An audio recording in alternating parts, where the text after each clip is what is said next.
Guys, welcome back to Briar Harper's Backyard Projects. Today we're doing another video on the Malibu, and as you can tell, it does look a little bit different since last time you saw it.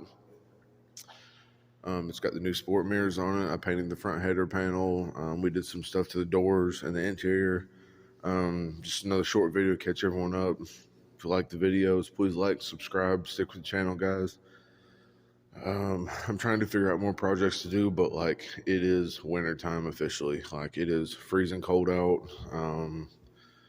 It's been raining constantly. Like my luck has just been so bad lately, and I'm trying to just stick with everything, keep everyone going with the videos, keep everyone updated. So let's go ahead and just jump right into the video today. So first thing we done was new sport mirrors. I got rid of the chrome mirrors that was on the car. These work and look so much better. And I guess where the other ones was factory, I've still got like a little square around it. So I didn't really care about that too much. But the mirrors are perfect. They have the wires that come into the doors and adjust on the driver's side, passenger side. It's one of the ones that you just push and it locks it, sticks wherever it needs to. I got them out of the junkyard for 25 bucks. So I was happy as hell with that. Next thing is put another layer of paint on the hood. It looks good, like it's got water on it and stuff, and the lights in here ain't too good. I'm doing all this in the parking garage today, guys, because I'm trying to stay warm, because like I said, it is bad cold. Got the front header panel painted in front of the hood, had everything masked off. It turned out good. Where I was going to two-tone it, I started my line right here and then just tapered it off to the front side, and I was going to follow it all the way down the entire car to the back and then just taper it off around the trunk. So that's what we got so far. I also fixed the grill. The grill before, I don't know if you guys remember, I might have showed you, it was floppy. Like it wasn't straight, it didn't stay to the car, it would flop around. Well, whenever I took the whole front end off to paint it, they had literally zip ties holding everything on and bread ties. So I was kind of upset about that. I don't know who the hell done that back in the day, but wrong idea, man. Put it back with screws. Put all the screws back in it, and I did learn that the cross member that runs up and down behind the grill that runs around, basically, you guys know what I'm talking about. There's two bolts midways between this that bolt the center of the grill. There's two on each side, upper and lowers up there and there. Put screws back in it, fixed it. I got everything tight. It did have a crack behind the cross member that run behind the grill, that piece of plastic that did bolt it. Fixed all that. Everything's nice and tight now. That was just bothering me. Don't know why it did, but it did. This side of the car, same thing. Put the new mirror on. The stuff we did with the doors, I'll get to that in a second. But this thing, I was going to ask somebody. If you guys know the answer to this, please let me know. Or just if you've ever had a problem with this or run into this, let me know. These come off a Buick Regal. These mirrors did. They're sport mirrors. They were same on any G-body if it was not a like Landau or kind of classic, I guess. Because usually them had the chrome mirrors that was on this car. Okay, we put the driver mirror on. Bolts fit on. Went straight through the two holes that matched. Bolted them up tight. Put the door panels back on. So on and so forth. No problem there. Got to the passenger door. Went to put this mirror on, and the holes did not line up that were the two tabs that stick down from the bottom of the mirror that go through the body that you bolt in from the inside. Them didn't match on this door, and that threw me off because the other side fit perfect. Come off a Regal. Both mirrors come off the same car. This car's Malibu. G-body, same thing. This was one of the first G-bodies, granted, was the 78 Malibu. Then the Regals, the Cutlasses, the Oldsmobiles, Pontiacs, everything else come out later in early 70s, 80s, so on and so forth. I think these mirrors come off 83 or 85 Buick Regal. Should have been the same. Wasn't. So we put the mirror back. One of the holes lined up. The back hole for this mirror lined up perfectly. Front one did not. So had to drill a hole in the door right next to the other hole to put the mirror on. Don't know why that was.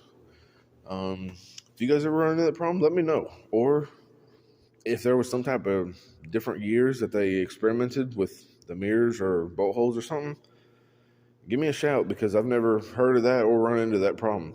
So that baffled me. With the doors, we got the new rubber all the way down this door.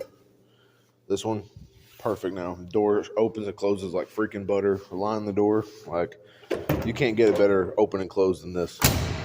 Like flawless. So with this door, getting into this, all new rubber around the entire door. All the rubber's brand new. It's got brand new locks in both doors now. The locks I changed. That way I have a key. We'll get into that in a second why I done that. Okay, so rubber's good now. The roll-up part, those are good. There is metal rods in these doors, guys, or the metal rods everyone knows that when you pull the door back, it opens it with the locking mechanism back here. You unlock the door, it pulls the rod up, and you push it down to lock it, it moves. Has a little keeper on it, metal keeper. Well, that was broke on this car. Couldn't open the door from the inside for a while. My dad helped me get into the other car. We took it out of the other door of the other parts car we have. So that wasn't a problem. Getting it back in was more of a headache than we thought it was, but we got that fixed. So the outside weather stripping's good. Inside weather stripping's great. The new door seals are done. The locks are done. The mirrors are on. So this door is pretty much complete. My driver door, we still have to adjust it with this right here, the striker, because it's in too far on my other door. So we need to loosen this and turn it, because if you turn it, it's like an egg shape, and you can adjust it in or out. It don't necessarily go up or down, I don't think. But once we get that done, the other door will be good, and I'll show you where the body line is messed up on that side. But this door, I mean, it's perfect. Might want to close a little harder than that, but yeah, perfect. And body lines are good. Everything lines up the way it should on this door now, because before it was cocked up a little in the back and the front was a little down. No more issues with this door. Still got to work on the driver door. Did start priming the rough spots on the roof where the Landau was. I don't know if you guys can tell hardly, but got some filler I need to use. So it's just surface rust, no holes. I laid some primer across it because I had to grind off all the rivets for the actual factory Landau roof. So there was no issues with any of that. And one thing I did do, I about forgot to mention it. Okay, with the back window, the Landau roof, the fur or the vinyl, it lips in all the way around this back window. And it curves around to about here. So there is a piece of metal that runs along this entire window we did take off and fix. So with this being said, I took all the vinyl off, had my cousin help me. We've done all that. Only broke one of the clips.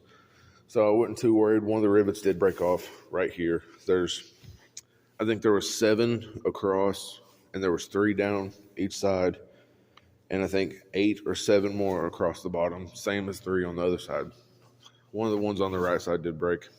I didn't really care. It wasn't that hard to take off and put back on. But guys, people that are scared to do this, don't be too scared. I was scared to do it because I was afraid I was going to screw something up and then really be in trouble later. But the good thing is, if you've never done it, it's not too hard.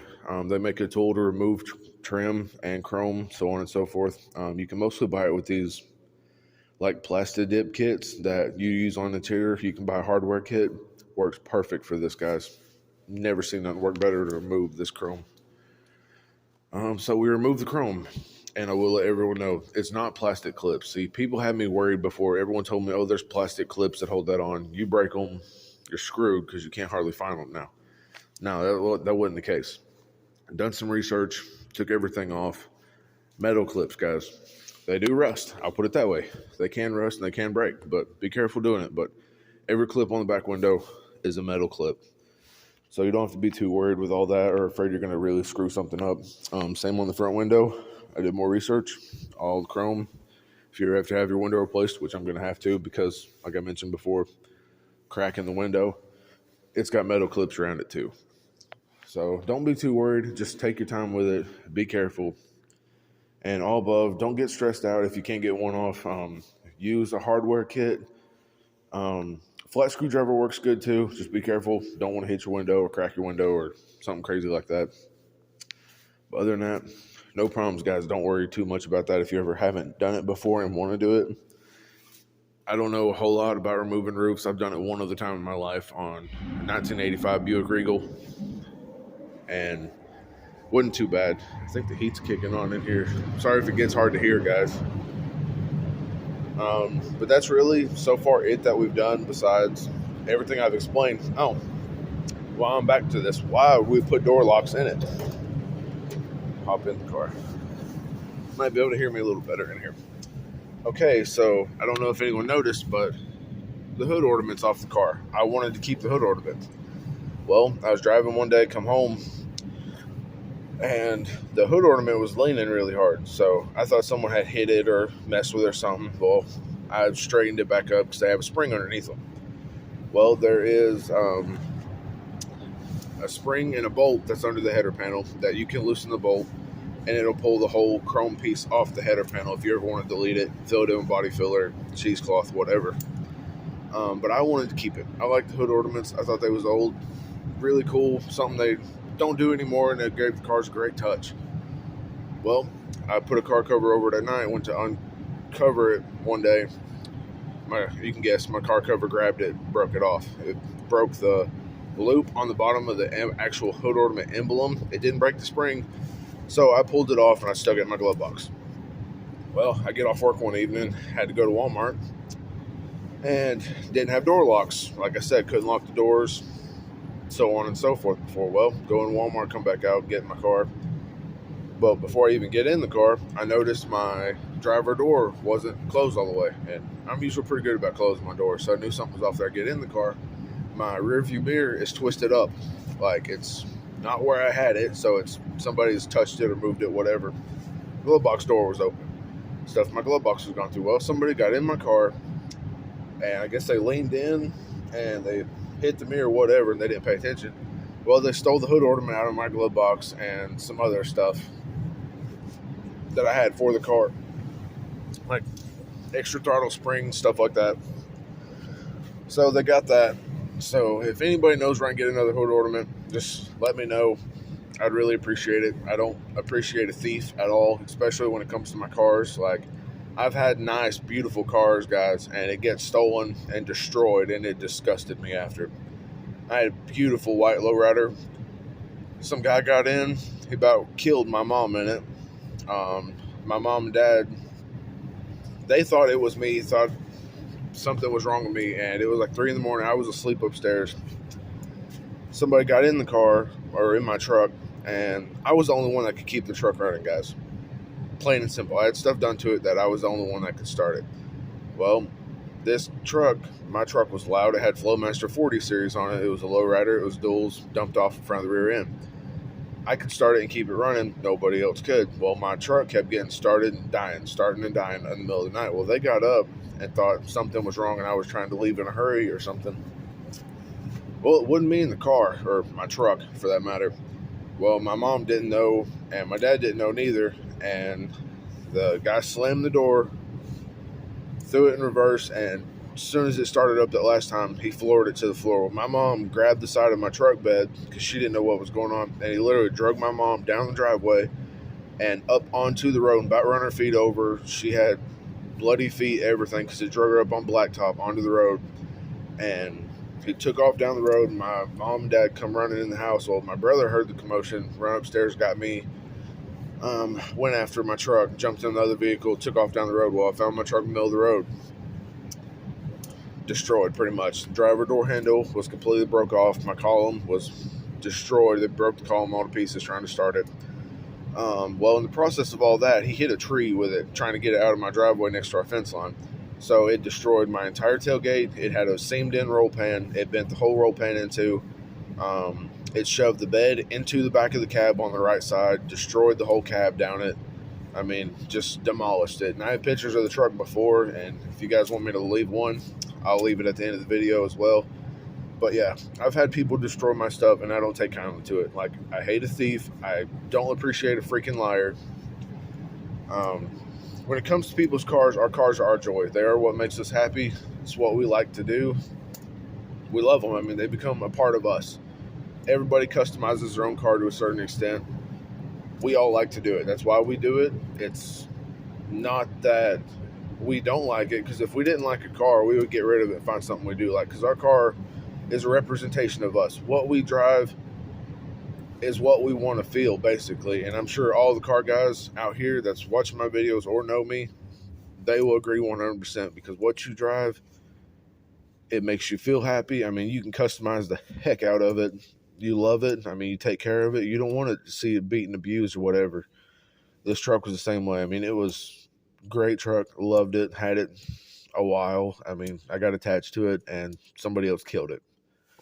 So, don't appreciate that. But back to the story anyway. If anybody has a hood ornament, let me know, guys. Or if you'd want to sell it. Either way, I'm sure I can find one somewhere. But I've went to 3 junkyards now to get parts. No car there has a hood ornament, or one that is for a Malibu anyway. Like Lincoln, stuff like that back in the day had them, but it's not the right one. I want the original one if I can find one. I think that's really about it, guys, for this video. I know it's a shorter video. Just trying to get everyone updated. The heat kicked off so you can actually hear me better. Yes, perfect. But yeah, just another short clip. Keep everyone updated, and hopefully the weather will stay off for a while, and I can maybe come up here and do some more videos. Keep everyone updated on what's going on with the car, so on and so forth. I dropped my lighter. Oh, but it's coming together, guys. It's looking better. It's getting to where it's driving better. I still haven't timed it yet. I know last video I mentioned people's comments on that. Still ain't got around to changing the timing tab yet, but it's winter. My hands freeze. It's cold outside. Just ain't about it. I'd rather it be sunny, be warm. But that's what we got going on so far, and I appreciate the likes, the subscribers, guys. Please stick with the videos, and we'll keep going with them. Try and keep my name out here with the videos so everyone can watch them, stay updated. But you guys all have a great day, and be safe out there, especially where it's getting wintertime, guys. Be safe in the snow. I've had many wrecks. I don't want them to happen to anyone else, but it's part of life. It does happen. But if you can prevent it, then I would. Because nobody wants to have a wreck and get hurt and their car get destroyed or anything like that. And I know this car, it's rear-wheel drive. It won't go in the snow, plain and simple. I've had many front-wheel drive cars go, but you know, I'm always careful either way. Because last year, I had a 2006 Mustang, and it come a downpour at my work, and they were letting people go home. Well, I barely made it home in a Mustang. Like, I lived up on a hill, sat there and spin. I was going down the hill backwards and flooring it to the floor. And finally, about the 10th try, after making a trail up the freaking hill, I got it up there to my apartment where I lived. But, I mean, it is scary. It is sketchy. But thanks again, guys. Please like and subscribe to the video. Stick with the channel. Hit the notification bell if you want to know when the videos come up. And you guys all have a blessed day. Thank you.